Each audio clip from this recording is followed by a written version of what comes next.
Hey, Scott and Felicia, this is Andrew. Just wanted to touch base with you on my analysis. It's taking me a little longer to get back to you than I thought with the holiday, and it was the girl's birthday this weekend, so we've been swamped. Um, this is your house, as you can tell. Um, this is your total square footage.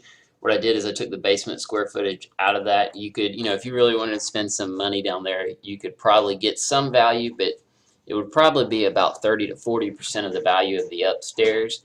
And I don't think there would be a good ROI on spending a lot of money down there. So not that it needs a ton, but I know you've got some things you need to address down there. And I've kind of left that off the analysis. In terms of value. So it's just hard to make money on basements. They're very usable and helpful, but when they're selling for half or less of the value of the upstairs, then it's hard to do any renovations and make it worthwhile. So the number we're using is 1,919 square feet as our multiplier as we come up with a price per square foot. And I'll do that math for you as we go, or at the end at least. This is your house again. This shows what you guys paid for it. Also, it has the house listed at 2,400 square feet. The tax record has it at, the agent measure had it at 2,233 square feet. We can figure out that discrepancy later, just so you know that there is a big difference here. 9 times out of 10, when we run into that, it turns out to be the lowest number possible. So what we might do is find out that that's the accurate number.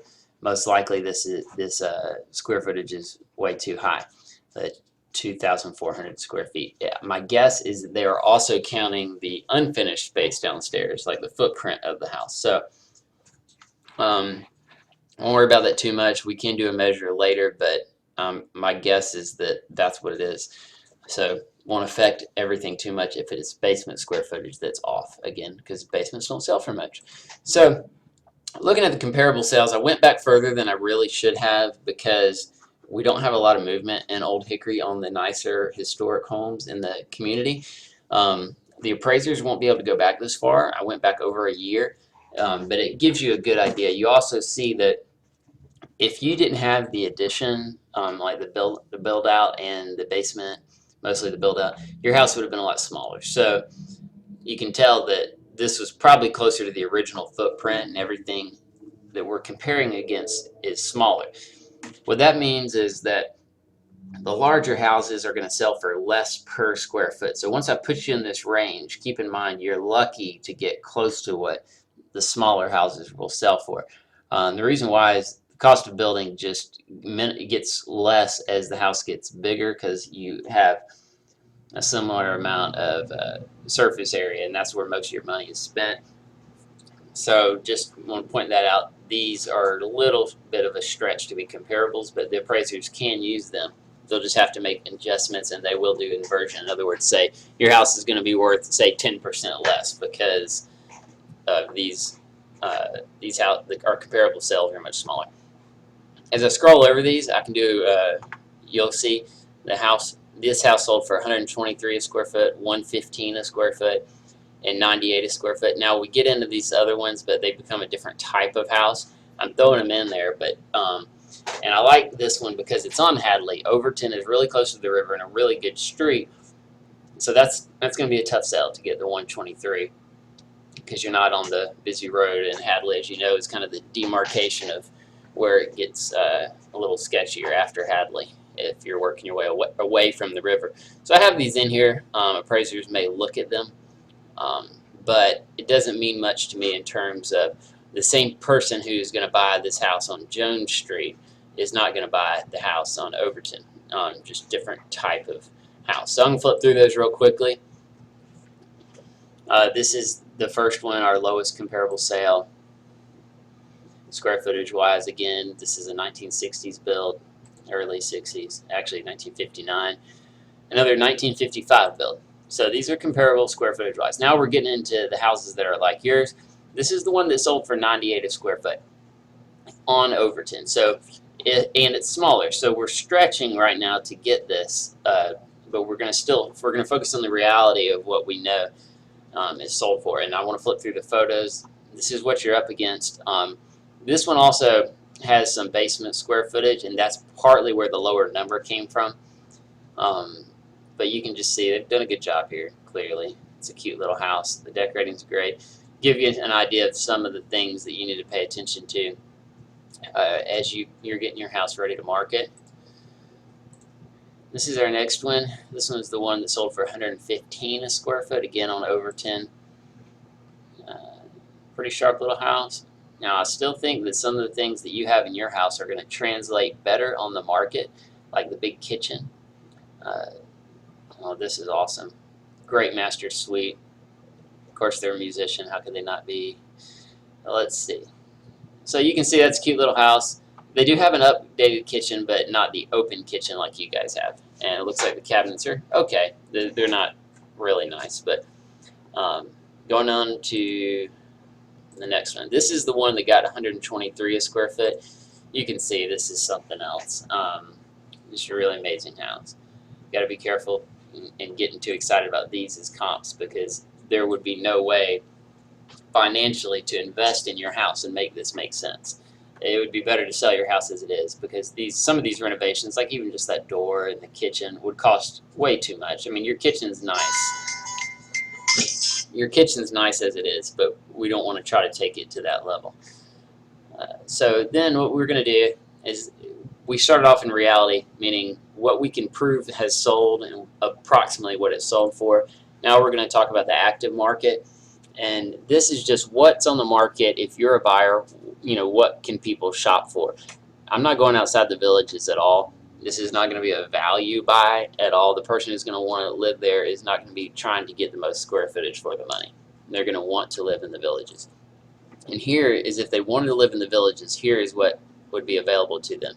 This one for $137, not at all comparable, and this one for $142. What that tells me is good news. You don't have any competition on the market right now. This is the only competition you have are these two houses. So what that tells me is that we can stretch as high as we can into our comparables, as long as the numbers are there for the appraiser to come out and say, okay, yeah, this house is worth what you're selling it for. I don't think too hard about appraisers, because the appraisers will most often come up with the value if we can bring a contract at that price.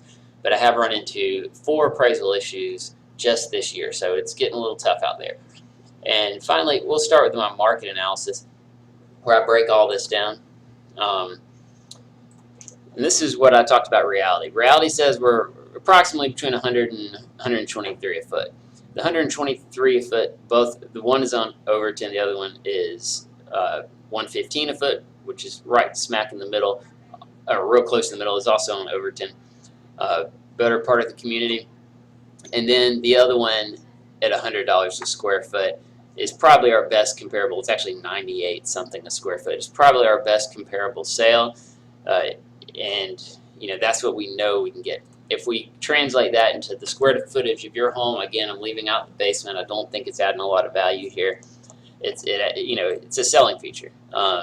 Somebody will want that, but what we have is that would put us between 190 to 240 based on our statistics. That's not my opinion. That's not what I want to market at. That's just based on what we know is out there. The good news is if we sold all the way at 240, we would have some comparables. With the right adjustments, they could come up with the price. Again, the appraisers are just incredibly difficult. We don't know where they're going to come. If we say sold for 115 a square foot, somewhere in the middle there, they might take the average of our 3 best comparables and we would be fine. I'd rather run into an appraisal problem in the future than undersell your home. If we run into an appraisal problem, we'll have to renegotiate the list price, and sometimes they'll come up a little bit and put some cash into it, and sometimes we just have to go down to their price and sell the house at what it appraised for, or just refuse to sell it at what it appraised for. Okay, so now focusing on Fantasyland. This is where I like to kind of get us into, because we're in a market that's going up, so we want to dream a little bit here. Fantasyland just says that the inventory is sparse and we should be able to exceed the comparable sales. Now keep in mind, I'm not considering Overton, the nicer homes on Overton, exact comparable. I'm just saying that if it was comparable, if we had one on Hadley or just right off Hadley that was exactly like ours, we should be able to use that and go above it. But since we don't have good comparables and we don't know, but we know that the appraisers can use those ones that aren't so great to submit to the bank, we should be able to stretch that. So here's where I come up with my marketing price. What I like to go to market with is $240, in other words, $239.9, to put it in people's search criteria. But I need you to keep in mind that this was what was on the books. So I just don't want to undersell. I want to make you guys as much money as possible, but we need to be ready to make some changes. Sometimes I surprise myself. I stretch the dollars and I get in a contract the first week. And sometimes, in a situation like this where the market is oddly soft, it's not that it's soft in the sense that people are expiring out on the market and not selling, things like that. It's just that we just don't have the movement. And that's kind of surprising because there's a lot of movement right there, but I'm just narrowing it down to such a small area. We can't consider any house built in the past 50 years a good comparable for your home. Then we have to make changes as quickly as possible. The changes that I generally suggest are to do all your work on the front end in terms of getting the house ready, and then the changes you'll need to make are price adjustments.